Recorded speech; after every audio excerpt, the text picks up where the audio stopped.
Hello, everybody. Welcome to the webinar. I'm Gary Smith. I'm your host for today. I think it's time to get started. We are talking about account planning today, specifically how to use the GSP account planning app to create, well, executable account plans in Salesforce. And, you know, we're doing this webinar, well, right at the end of November. It really is the ideal time of the year to start thinking about the account development plans and the business plans for those critical customer relationships. Well, not just customer relationships, but customer and prospect relationships for next year as well. As I say, I'm Gary Smith. I'm your host. I'm very pleased to say I'm joined by two colleagues. Will, you're going to be doing some of the driving today, I think. Yeah, hi everyone. Thank you for joining us on this webinar. I'm looking forward to walking you through the key account planning app on this webinar. And Ben, we can't see you, but I know that you're there in the background keeping us straight. Correct. You can't see me. I am here, guys. Thanks for joining us today. As Gary said, I'll be managing the questions. If you have anything you want to share, pop it in the chat. I'll just be making sure things go smoothly today. All right, perfect. Well, actually, two things before we dive straight in. The first is to say in 2 weeks' time, the 14th of December, I'll be joined by Alan Morton. Alan is he's the managing director of SBR Consulting. SBR is a specialist sales and account planning organization. And Alan and I are going to be discussing best practices. We're going to be discussing the things that we've learned from customers over the years that really help you with the quality of account plans and really help you define executable account plans. Today, we're going to be looking at the app and how you create them. Alan and I are going to be sharing some best practices and tips about how to really maximize the quality of those account plans. So we'll send you an email shortly after this webinar. So watch out for that and make sure you sign up for that webinar as well. The second thing to say is that everything that we'll show you today is part of the GSP account planning app. We're going to use entirely 100% the out-of-the-box version of the app. You can take a free trial of the app, and I can see actually on the screen now Will's got the App Exchange listing up on the screen. So you can either, we'll send you a link after the webinar, but you can either click on the link, or if you Google GSP account planning app, then I'm sure you'll find it on the App Exchange. So we'll talk a bit more about the process for that towards the end of the webinar.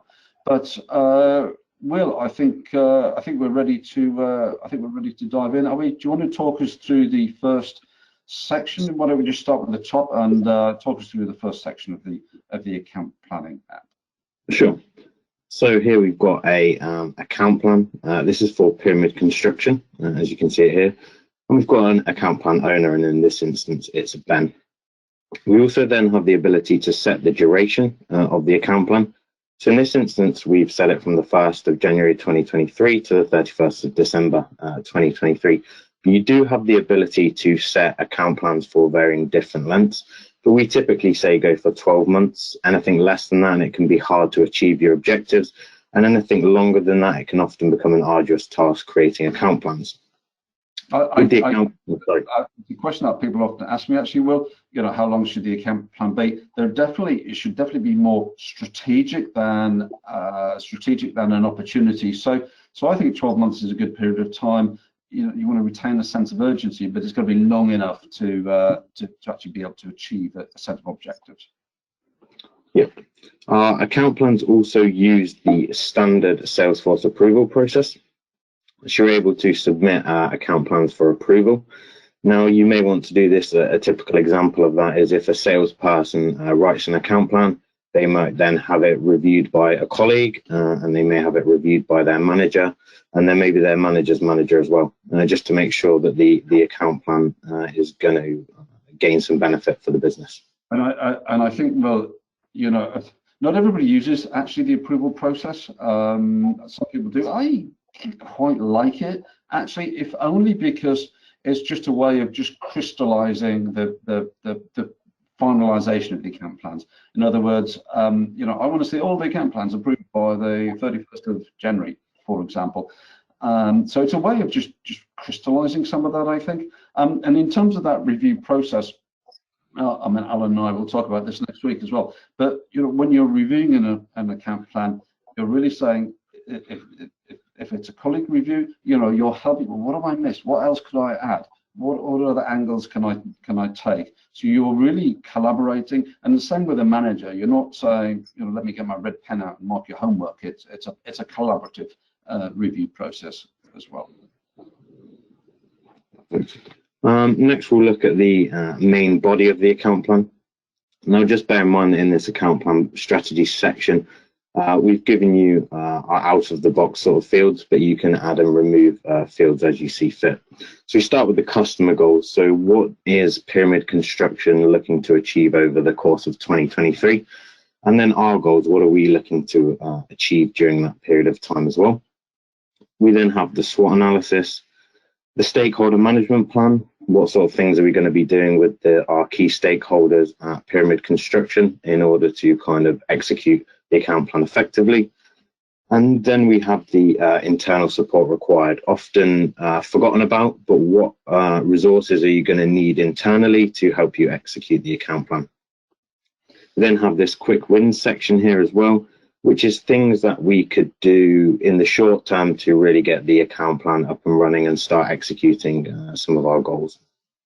So that's the main qualitative section of the account plan, and that's really where that intellectual effort has to go into it. We talk about executable account plans. I know, Will, you're going to come and talk about objectives in a moment, and we'll show you ways to measure objectives and so on the dashboard. But this is the main, I would say, this is where the first set of thinking is going on, and you're creating that qualitative section of the account plan.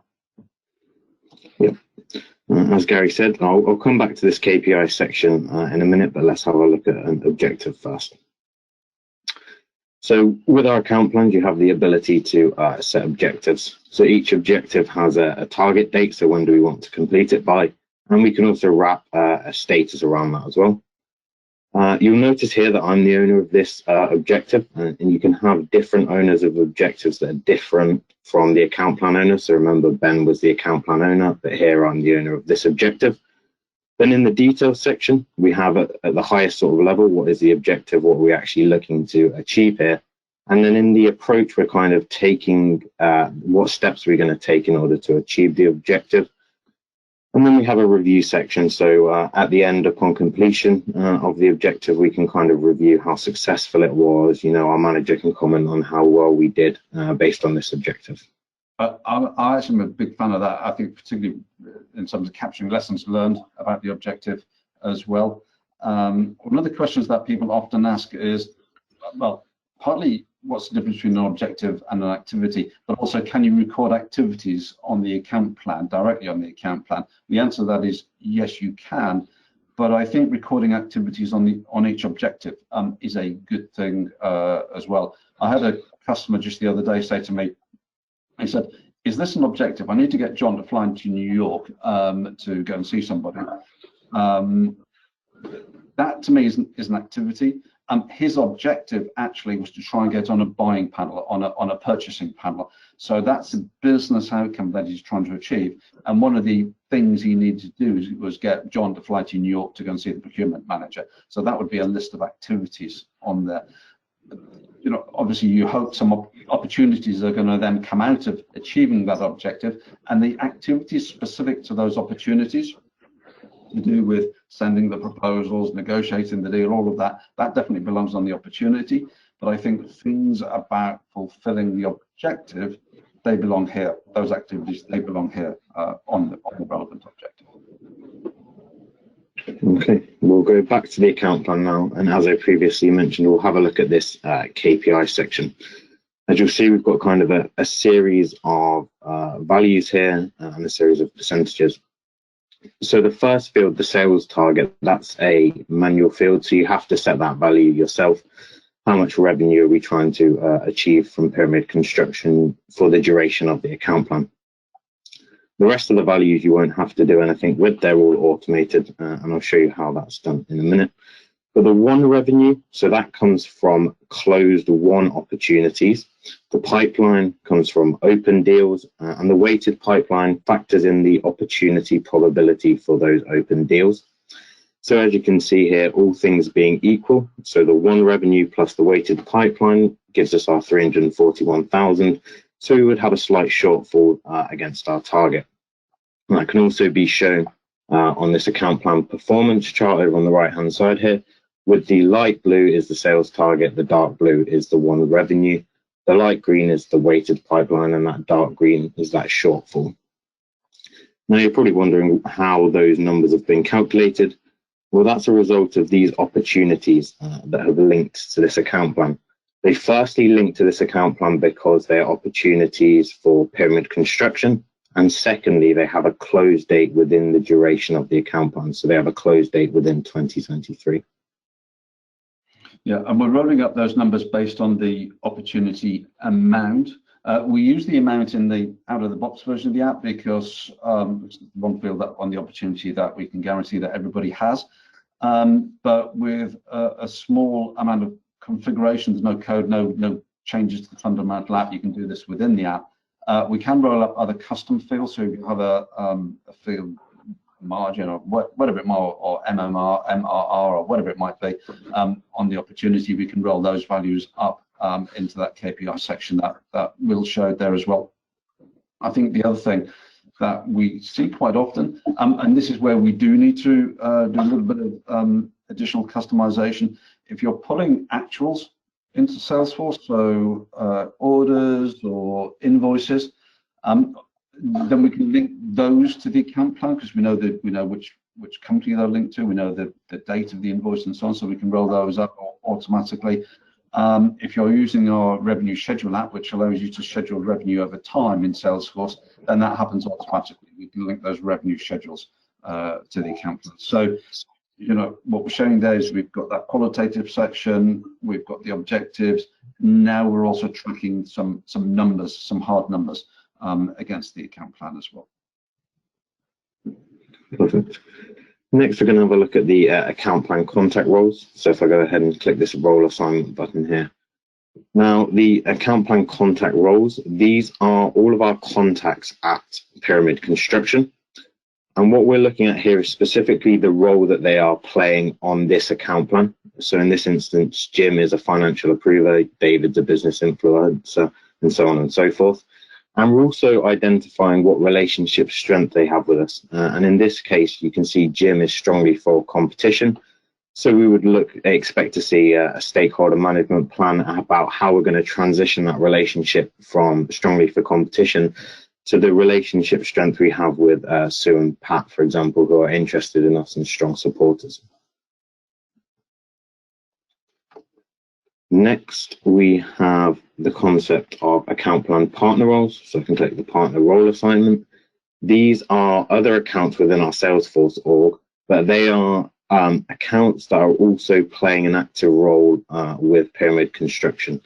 And as you can see in this instance, Dickinson PLC is a consultant. Remembering that you can customize these pick list values to align with your business terminology, but these are kind of the core set that we give you out of the box.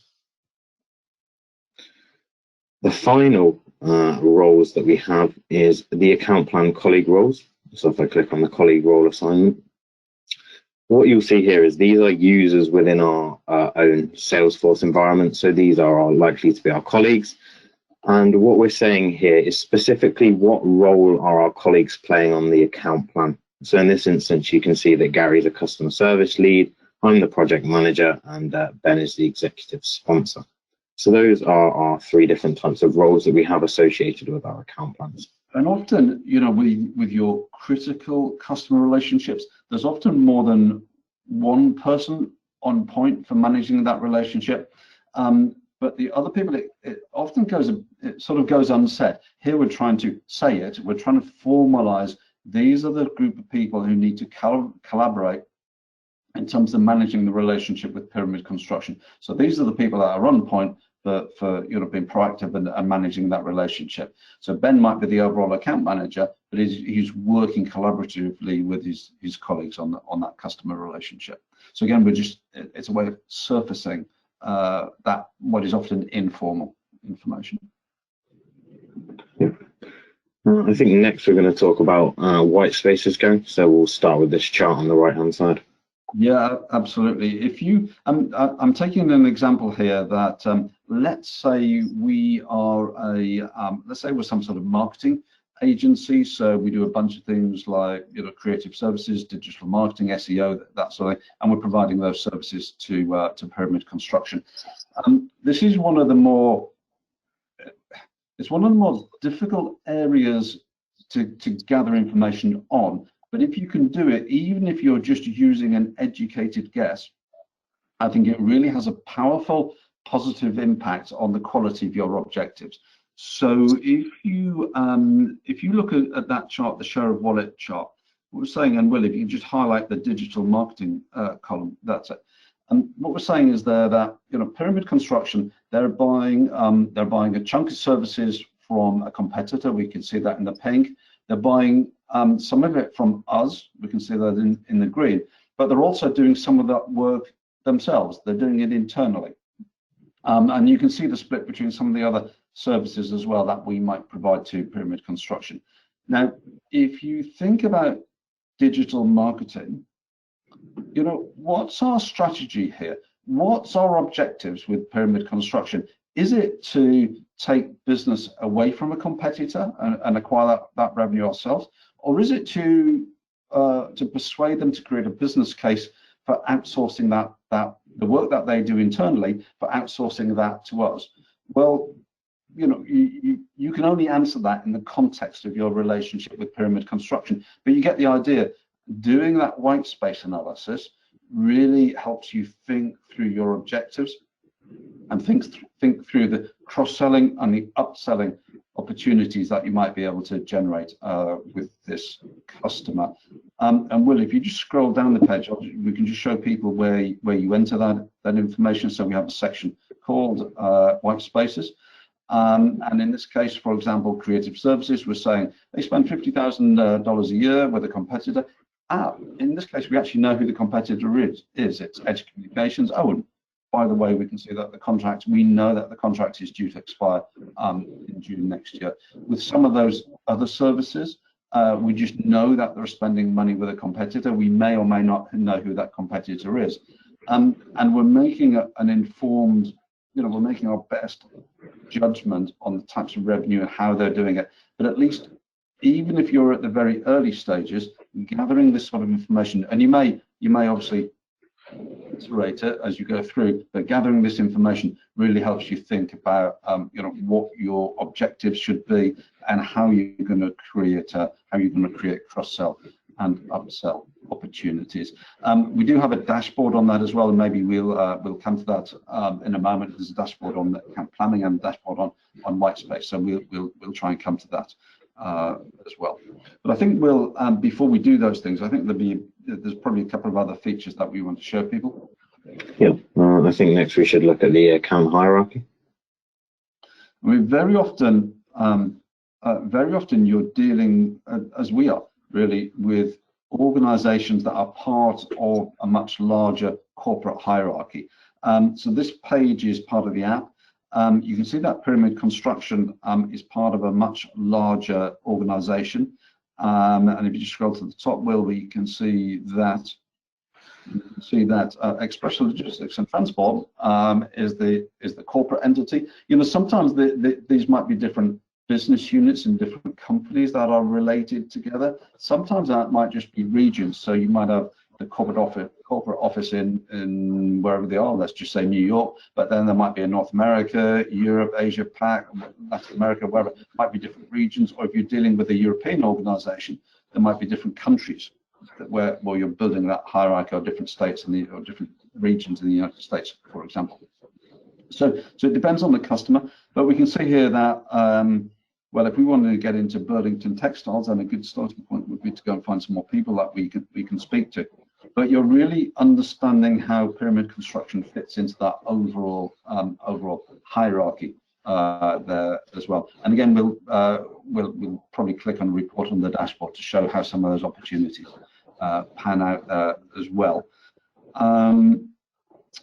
Should we just have a quick look before we do those things? Well, should we have a look at pyramid construction, the account as well? Because I think there's something important to say here as well. So this is the This is the company. This is the account, pyramid construction. So we've gone from the account plan to the account. And, you know, really the first critical step in account planning actually is to decide the organizations for whom you need to create account plans, because in this case, you don't have to use these fields. You might have a different way of doing it, but you can see at towards the bottom there where Will's mouse is at the moment, there are two fields that are part of the app. The current segment, so this is our relationship with the customer at the moment, and our target segment, where we're trying to get them to. Now, if they're a low value customer at the moment, and I really just want to keep them as a low value customer, I'm probably not going to create an account plan. But if they're a steady customer now, and we want to make them a strategic customer, then absolutely, I want to see an account plan that tells me how we're going to make that journey. And just to go back to something we said much earlier on, that journey might be a 2 or 3 year journey to get them to be a strategic customer, but I'm going to break it down into annual account plans. So you know, that kind of two-dimensional segmentation as opposed to strictly what you often see, which is one-dimensional segmentation as well. Should we have a look at some of the dashboards? I'm sure people will want to see that, Will. Just before we do that, guys, can we just stop for a moment and just address a couple of questions that we've got? Yeah, sure. I think we should do a few now, maybe a few at the end as well, just to kind of break them up. The first one that I think would be good to answer here and now is someone's interested in whether or not they should have a separate account plan per department for the same customer. I'm not talking kind of separate accounts with separate account plans, but multiple account plans for the same customer. So what are your thoughts on that? I would summarize my answer to that as no, I don't think you should. I think if I've understood the question, maybe the person can just confirm that I've understood the question correctly, which is our departments each having their own account plan in relation to a customer, if I've understood that correctly. Then no, I don't think so. I think, you know, the customer doesn't care about your internal divisions, about how you're set up. Really, the key thing with the account plan is you're saying, how are we going to collaborate? How are we holistically going to deal with that strategic customer, in this case, pyramid construction? So no, and you saw Will highlight that colleague roles, and we're saying that might be the IT person, that might be the procurement or the fulfillment or whatever it might be, sales, whatever it might be. But we've got that kind of multifaceted, multi-dimensional and a holistic plan for dealing with the customer. So no, Ben, I personally don't think so. No. No, that's great. I hope that answered that question. The second question I think we should address quickly now, I imagine a much quicker answer, is someone said we still use Salesforce Classic. Can we use this app, or do we have to switch to Lightning? I know the answer, but you feel free to share it. Yeah, I'm sorry, I wasn't laughing at the fact that you're still using Salesforce Classic. I'll switch between the two myself. I just wasn't expecting the question. Yes, 100%. We're showing it in Lightning here. It works exactly the same way in Classic. If you're using a Salesforce Classic, there is a Classic dashboard as well, but we'll just focus on the Lightning dashboard here. But yes, you can. It works in exactly the same way. Perfect. Okay, I think that's it for now, guys. Thanks. I think the other question, Ben, that I often find that people want to know is if you maybe just go back to the account plan. Well, there's often a question, and you might just need to remind me of the precise answer, Ben. The question that people often ask is, can you print the account plan? Can you print it out? And you can, because we've often used, I know you've done it a few times. There are different ways to do it. There's the printable view, which I'm not a kind of, that you get on every object. I wouldn't be the biggest fan of that. I don't think it kind of displays it particularly nicely. But Ben, I know you've used, is it Docs Made Easy? What's the app that you've used? It is, yeah. So there's a tool called Docs Made Easy. It's not our tool, admittedly. It's a third-party tool. It can be applied to any object in Salesforce, and essentially you can upload a Word document template with some field mappings, and you can easily kind of build your own PDF exports. So yes, you can certainly create a printable view for the key account plans, and you can link it to a nice button on the page layout. But as Gary said, it is through a third-party tool. And I think you've used the free version, have you, Ben, there are a free version and a chargeable version. So I know we've used, because the particular client of ours that I know you've used it in, I won't say the name of the client, maybe I can say the name of their customer. Their customer is, one of the things they do is they deal with a division of Deutsche Bank. And they deal with a division of Deutsche Bank, and they wrote their account plan. This happens at the start of this year, actually. They wrote an account plan. They wrote down these are the 3 things that are important to this division of Deutsche Bank. These are our goals. They wrote their SWOT analysis. They come up with a whole load of objectives and so on.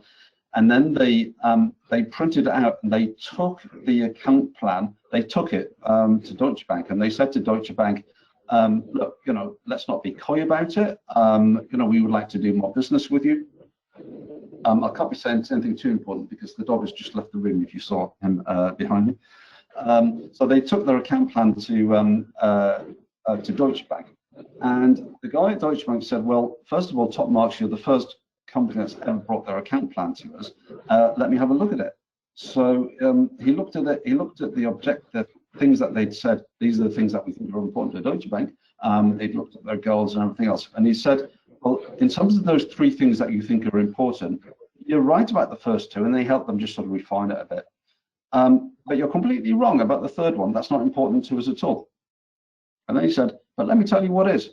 So they spent a whole hour thinking about that 3rd thing and talking about it. He helped them fine-tune their objectives. He told them who to go and talk to. He fired off several emails in the meeting, introducing them to other people. He looked at the SWOT analysis and said, yeah, he said, I like that. He said, you're not as good at that as you think you are, but that weakness, don't worry about that. That's not important, but fix this other thing. So they've got a whole year's worth of business development out of that. And right now, actually, they're in the process of going back to Deutsche Bank with their account plans for next year. So yeah, it took a sort of, they had to kind of take a deep breath and take their account plan, but they printed it out and they took it to Deutsche Bank, and it was probably one of the best things they've ever done. That was a longer answer than I intended to give you there, Ben. Should we, I don't know if there's anything else compelling right now, Ben, but should we have a look at the dashboards, Will? Yeah, sure. As Gary said previously, the app comes with its own set of reports and a dashboard. And as you can see, we've got a series of charts available on the dashboard. And remember, you can add, create your own reports and add some charts to the dashboard as you see fit. Any particular charts you want to pay attention to, Gary? Yeah, well, let's just have a look at the top one first. I mean, we saw the equivalent chart to this for pyramid construction. And we've only got 5 account plans in this Salesforce environment. But I think this chart's interesting because you can see how the other account plans are faring. We can see the relative size of the targets and so on between each one. So we can see, we've got some work to do on Burlington Textiles, but the others, if you look at Dickinson, actually, we've got a decent sized target. We've won some deals, but there's still a heck of a lot in the pipeline there if we're going to hit that target. We've got enough pipeline to hit the target. So now I'd want to go to Dickinson. I'd be looking at the quality of those deals and so on, especially actually as we're at the end of November. I'm saying, are those deals really going to close in this year? If you scroll down a touch, Will, and let's just have a quick look at the second one. So maybe that, for example, Ben owns 2 or 3 of those account plans. So how is Ben doing overall? So we're grouping the account plans by account plan owner. And of course, if you've got a lot of people, then you probably want to put a filter at the top of the dashboard by region, by owner, and so on. So you can certainly group it that way. But if you then, let's have a look at the next 2 charts, Will, because I know the first one is about, these are both about objectives. So those, thinking through the qualitative element, writing the objectives, and then tracking the status of the objectives. I mean, this is really what we're talking about, is kind of, how you track executable account plans. You can see there we've got a bunch of objectives for this year with different target dates and different status values and so on. And then the next chart down, well, I know is open objectives. So those ones that are still not completed, when are they due, and so on. So, and obviously in the underlying report, we can drill into more detail as with any other chart. The one I mentioned, Will, if you can just scroll down, and maybe we'll actually just click on the report with the pipelining, because this is something that you can't do out of the box with standard Salesforce. You know, where you've got that parent-child relationship, you're using the parent account. So we've linked all of these organizations using the standard parent account. Excuse me. We've linked them using the standard parent account. You saw us create that kind of page that will clicked on to show us visually how they relate to each other. But what we're doing is grouping them together, and in this particular case, these are pipeline deals. But you can see there that, you know, Express Logistics and Transport is the top level account, and then we've got a bunch of other organizations linked as part of the corporate hierarchy there. We can see where there are pipeline deals and so on. So obviously we do the same thing with closed won deals as well. So a bunch of reports and charts. So we can just go back to the overall dashboard. We'll just go back one.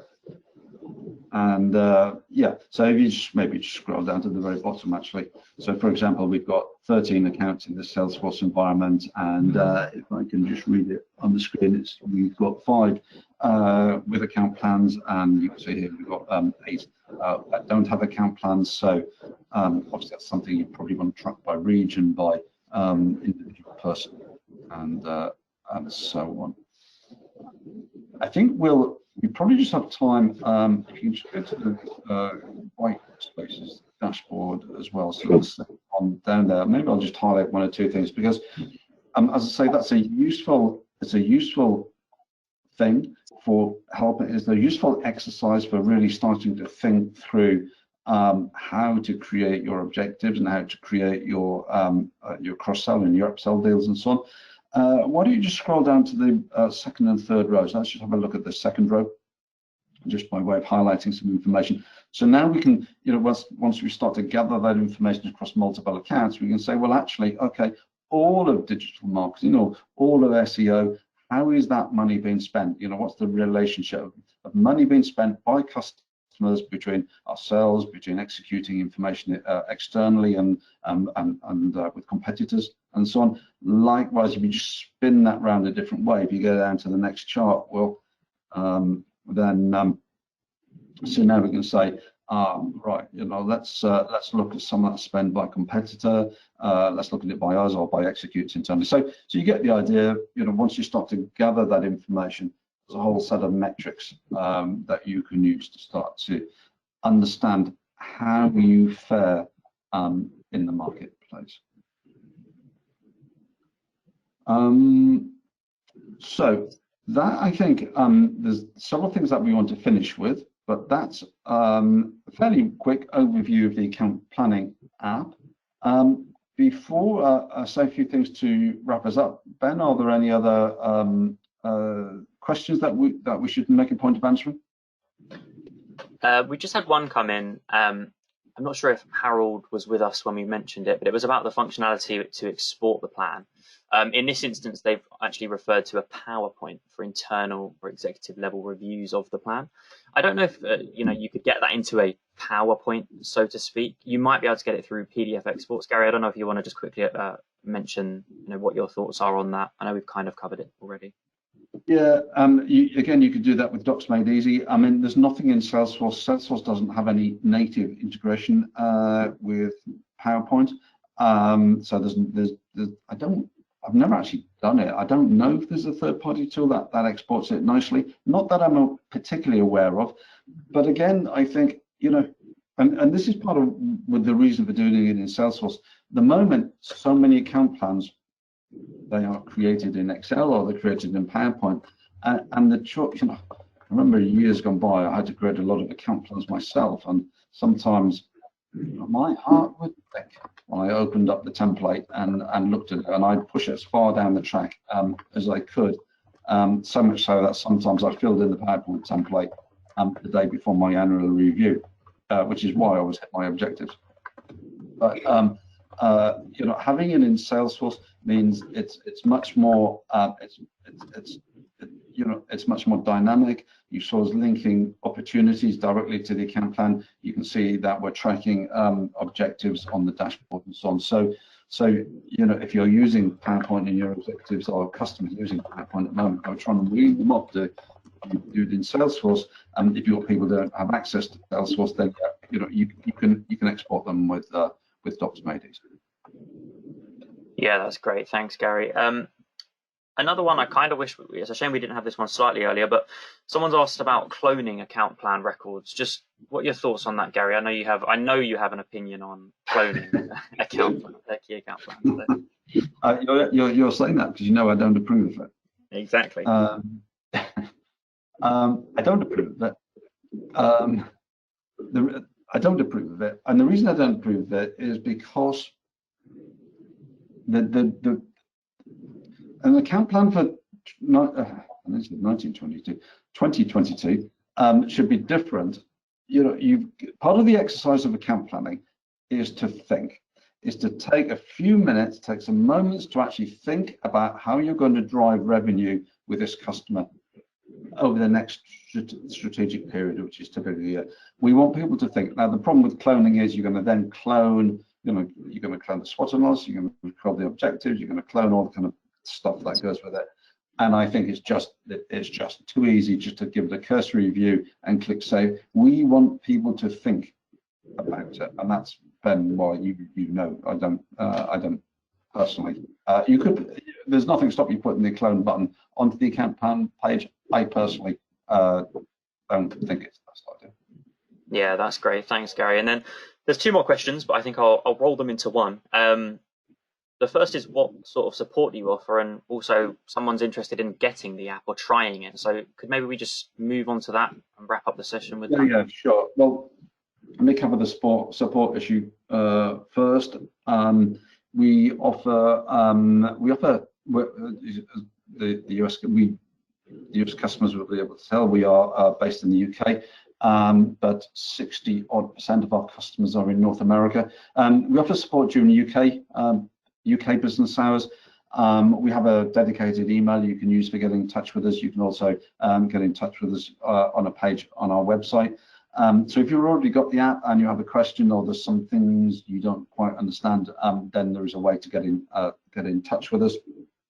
Also, and I'll explain how, that you can take a free trial of the app, and you know, we want you to have a good experience. So people, very often I would say when people take a trial of the app, we then have a web meeting during that trial period, just help them set it up, just modify the page layouts and so on, and just talk through, you know, for example, whether you want to customize the dashboards and so on, and just answer personal questions. So I think, Will, this would be a good time just to click on that other tab I can see you've got open there.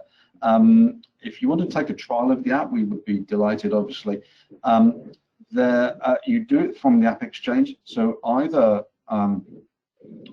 Google GSP account planning, or we will send everybody a link to this page here. If you're on the webinar, we'll send you a page, an email just shortly after the webinar to this page. So you install it from the App Exchange. You click the Get It Now button, which isn't the best named button in my opinion on the App Exchange. You do not need to enter any payment details. So despite the fact it's called Get It Now, you don't need to enter any payment details, and you can take a 14-day free trial of the app. I can see that the annual pricing is displayed on the screen there. Will, if you just click on the pricing details under that, $4,050. So you can pay for it. There are two pricing options. You can pay annually, in which case it's $4,050 a year. You can pay monthly.